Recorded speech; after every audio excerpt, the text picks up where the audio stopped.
Hello, Dark Reader, and welcome to the Dark Side of the Library podcast. I'm your host, Katie. Today's a little different over on YouTube because I don't have my face on the screen. So bear with me. We had some last minute changes, so I had to record this super fast.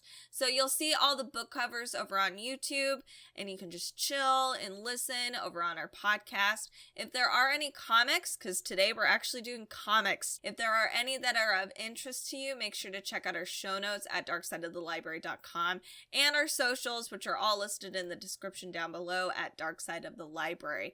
So we've had a couple little family emergencies, so Carrie's not going to be with me, I think, for almost all of April, but you will see my face soon, I promise. So we are going to begin this month with comics, which I'm excited about, and this month has some really killer stuff coming out, I assure you. So here's our first one. It's called A Town Called Terror. It comes out April 18th. It's by Steve Niles and Szymon Kudranski is the artist. This is by Image Comics, and it collects volumes 1 through 6 of A Town Called Terror. It looks beautiful, so the cover is really spooky. It's got some eyes in the background, kind of amongst these clouds, gnarled trees. The sky looks like it's on fire. It's really cool. So Terror is a town of monsters. Its boundaries are hidden from the world, and you can only find terror if you've been welcomed, but you can't leave. How fun is that? Henry West escaped terror, rebuilding his life and true happiness in the human world, but his mother disappears and his father forces him back home. This, of course, starts to unravel old rivalries. Wars start to resurface as he begins to unravel the mystery of A Town Called Terror. So check this out. This is definitely like family drama, but with monsters, and I love that. Sounds amazing. So this is by Steve Niles and Szymon Kudranski. It comes out April 18th. Our next one isn't super spooky, but it has been labeled as a horror fantasy comic. It is called A Guardian. It comes out April 11th. It's by Eastin, Deverna, and Baird is the illustrator. High up in the Windy Mountains, there is a tomb, and there are rumors about this tomb. Ward is the ancient guardian of the Tomb of Livia. When the northern, middle, and southern kingdoms of the Great Sphere plunge into a three-pronged war once again, events are set into motion that will trigger the beginning of the end times. Ooh, I love that. Dystopian fantasies. Ward will soon find that the fate of the realm is a heavy weight to bear indeed. So if you are on YouTube, you will definitely see how stunning this cover is. It's very earthy. It's got very subtle pastel colors, so it doesn't seem like it would be scary, but there's kind of this overarching creep factor going on here. Very natural looking with a guy on there with some horns. It's cool. Check it out. So this is A Guardian. This is by Eastin, Deverna, and Baird. Next on our comic list today is Joe Death in the Graven Image. This comes out April 18th. This is by Benjamin Schipper, who does the illustrations as well. So when I first saw the cover of this, I was like, man, this looks like Mike Mignola made it. And it's funny because it says that the publisher says that this is a comic that's kind of between Mike Mignola's A Fistful of Dollars and Johnny Cash's famous song, Ghost Riders in the Sky. And I immediately start, that song's going to be stuck in my head all day. This is a tale that is kind of an adventurous take on the existential hitman. It's set against a dreamy Western backdrop and is populated by witches, spirits, ghouls, monsters galore, which is great. Joe Death, our main character, explains what it means for death to undo what he does best. And most importantly, what is the true cost of salvation? Those are some great questions. So after surviving a brutal massacre, the last surviving heir of the town of Hard Hollow is kidnapped by the bloodthirsty bandit Scary Harry. The spirit of Hard Hollow enlists Joe Death, a six-shootin', totin' grim reaper, to rescue the child. Joe ventures out into the valley, which is a desert world with mountains on all sides whose heights reach into the heavens, and fissures dive into the underworld itself. It seems like it doesn't want you to pass, is what I'm getting. He meets all manner of strange characters, monsters, creatures, each of them all too familiar with Joe's typical line of work. This sounds really fun, and the art is definitely Mike Mignola inspired. It is fun, it's quirky, and I'm really excited about it. It just seems like a really fun, and I'm not into Westerns, but this one seems super cool. This is Joe Death and the Graven Image by Benjamin Schipper. Speaking of creepy covers, and I'm sure you'll see this on YouTube because it's right here. It's called Night Terror. This comes out April 11th. This is by John Kenn Mortensen.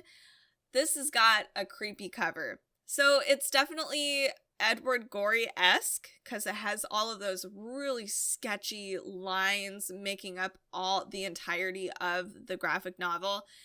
And the monsters are really creepy. It kind of gives me, I'm just realizing this, Edward Gorey does a great job, and apparently John Kenn Mortensen does a great job of, you know, when the television screen does the black and white polka dots everywhere when everything's not connecting. That might be, you know, a non-existent thing for some of our younger crowd here, but back in the day. So it kind of gives that weird, it looks like it's moving. Anyway, that's an art rant here. Here's what Night Terror is about. When the sun goes down, our minds invent all manners of horror that may lurk in the darkness. I'm sure most of us can relate to this. Our illustrator draws inspiration from the shadowy realm, and his pen conjures these eerie visions on paper. So there's witches, wraiths, goblins, spiders, boars, and my least favorite, evil clowns. There's a lot of creepy creatures that are throughout this whole story, hairy, hooded, or horned, and they peer at you ominously through dead eyes. Their fangs bared, hooray! This is one of those books that you would risk reading right before bed, not because you might have nightmares, but because when you do wake up from your wonderful dream that you just had and you have to go wander around for a midnight snack and it's pitch black in your house, you'll realize, like, oh, those creepy images I just was reading about last night are starting to appear. That's at least how it would be for me. And it is incredibly creepy. In fact, I love it because it's kind of it's like a creepier Junji Ito. It's not as surreal, it seems like, but it's definitely sinister. So if you're looking for some really creepy imagery, check out Night Terror by John Kenn Mortensen. Our next comic is called Postal Compendium. This is the complete collection. This is by Matt Hawkins, Bryan Edward Hill, Isaac Goodhart, Raffaele Ienco. This is Image Comics, so big comic publisher. This comes out April 25th. Welcome to Eden, Wyoming, a town founded by criminals, for criminals, where crime is not tolerated. But a terrible murder shatters the fragile peace of this remote town, driving local postman Mark Schifron down a twisting path towards the truth about his hometown and himself. After all, as the son of its co-founders, Eden is his birthright. This is a tale about the price of redemption, and it's told from the perspective of a young man who has Asperger's and is set in the murky soul of America's heartland. The imagery is really moody, it's dark, and I love they're using, at least on the cover here you can see, a lot of the greens and like hints of orange. It looks really good. And this is 676 pages, so it is all of the Postal comics all put into one. And this is for reading ages 16 years and up. So keep that in mind. It's for, high school kids. This might be a great gift if you have kids who really enjoy kind of creepier novels. All right, our next book is called Promethee 1313. This is by Andy Diggle, Christopher Beck, Shawn Martinbrough, lots and lots of people. The publisher is Ablaze, and it comes out April 25th. This is a psychological sci-fi horror full of alien conspiracy. I have been wanting to accumulate more alien horror or space horror because I'm not seeing a lot. And it feels like a really good spacey sci-fi horror like that comes out maybe once a year. Granted, comic books are different. We probably see more of that in comics because it's just cooler to see space. But I really want more of these. So the art is excellent. There's some really chunky line work. I love it. And the colors are really vibrant. They're fun. Lots of reds and warmer colors. But kind of it gives it like this creepy glow. This story says, what if you knew the world was about to end? What would you be willing to do to save the people you love? Dara Clementsiu has been plagued by apocalyptic visions ever since she was abducted by a UFO as a kid. Now she's ready to put it all behind her and move on. Granted, I think that's all we want to do. But what if it's all true? A dangerous cult militia is prepping for the end of the world, and they see her as the key to their entire survival. Wouldn't that suck? You're just trying to just move on, get past all this like terrifying event, and then you have a whole entire group of people forcing you into this position, and you're like, nah, I want to move on. Meanwhile, something alien is awakening on the dark side of the moon, and the crew of the space shuttle Atlantis have a rendezvous with Destiny. This is a prequel to Promethee.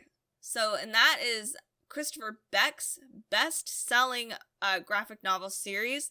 This one is the Promethee 1313, is the drama that leads up to the moments of September 21st, 2019 at 1313. I'm excited. I actually haven't heard of the, Promethee before, so now I have a lot to read, and especially if it's like sci-fi alien. So this is Promethee 1313 by Andy Diggle, Christopher Beck, Shawn Martinbrough, etc. Now this one is a big deal. It's a big deal. And this is the one that I am 100% picking up when it comes out, which is already. So I'm a little behind. This one is the Sandman Universe Nightmare Country. It comes out April 4th. It is by James Tynion IV, and Lisandro Estherren is the illustrator. So this is part of the Sandman universe. You can see on YouTube, the cover is creepy. The Corinthian is one of, it's weird. I love the Corinthian because he's just such a dick and he's a great antagonist, but he's so creepy. He's charming and creepy. It's weird. Sometimes nightmares walk the earth. Every night when you sleep, the Lord of Dreams chooses the path you'll follow. Into a sylvan Elysium or down the hallways of your darkest fears. And sometimes, if it is Dream's will, those nightmares escape those halls and go out into the world. But it's not a choice he makes lightly. Today, the Corinthian walks the earth again. The most feared of all Dream's nightmares. His ravenous mouths have made him a legend among serial killers. Letting the Corinthian out among mortals is the most dangerous thing Dream could possibly do, but he has no choice because there's another nightmare walking the earth, one that must be hunted, and this monster is the one that Dream, Lord of all nightmares, did not make. I'm really pumped about this. This looks really awesome, and I'm excited to see what kind of shenanigans the Corinthian gets into, and I want to see what Dream does about this. This is the Sandman Universe Nightmare Country. This is volumes 1 through 6, so check it out. This is going to be a big one. This is by James Tynion IV and Lisandro Estherren. Last comic of today, and yes, it is a very short episode, but it's a great way to start April, some dark comic reads to keep you occupied. This one is called Twistwood Tales. It comes out April 4th. This is by A.C. Macdonald. This looks like it is a bunch of awesome comic strips. Come and join Bucket Boy and the whole Twistwood gang as they live their lives in the forest. You can travel through a magical land, meeting an enchanting cast of smart and snarky and sweet characters from this awesome webcomic. So I actually don't read a lot of webcomics, and I love paper comics. So I'm really excited to get this one too, and it looks awesome. From the worrisome loghead to the not so helpful Dr. Crowley, to the terrifying fairy gourd mother, and many more. The Forest of Twistwood contains plenty of kind and magical creatures. Follow along as the characters explore moral quandaries, discuss mental health, and so much more. An extended story details Bucket Boy's journey to learn that he is a valuable friend, whether or not he can be useful. It's full of, like, wholesome lessons and witty jokes, but it's really cute, and there's a lot of dark themes. Like, there's ghosts, there's dolls, there's plague doctors, so there's all these dark elements and dark characters that are in this forest, but it's really not super dark, but I really enjoy it. Sometimes it's nice to have something that's just like, it has some darker Halloween-esque themes, but it's cute, so I love this. This is Twistwood Tales by A.C. Macdonald. So those are all the list of comics that I'm presenting to you today. There are plenty more. I mean, there are seriously so many more, and I didn't even go through, like, manga, etc. So I know this is a very tiny glimpse of what the comic world has to offer. So I just wanted to kick off April with some strong, awesome graphic novels that you also can get started with before we start getting into our nonfiction, fiction releases, YA, and children's books. You can listen to our episodes every Wednesday and Friday and learn about some new reads that are coming out the months ahead. Not only that, you can join us over on our socials at Dark Side of the Library on YouTube, Instagram, Facebook, and our Amazon Live channel at amazon.com/live/Darkside of the Library. Be sure to give us a rating on your favorite listening app, spread the word, let other dark readers know about Dark Side of the Library if they also like creepy reads, and give us a follow over on our YouTube channel. Thanks so much for listening to this podcast episode. We will see you next time.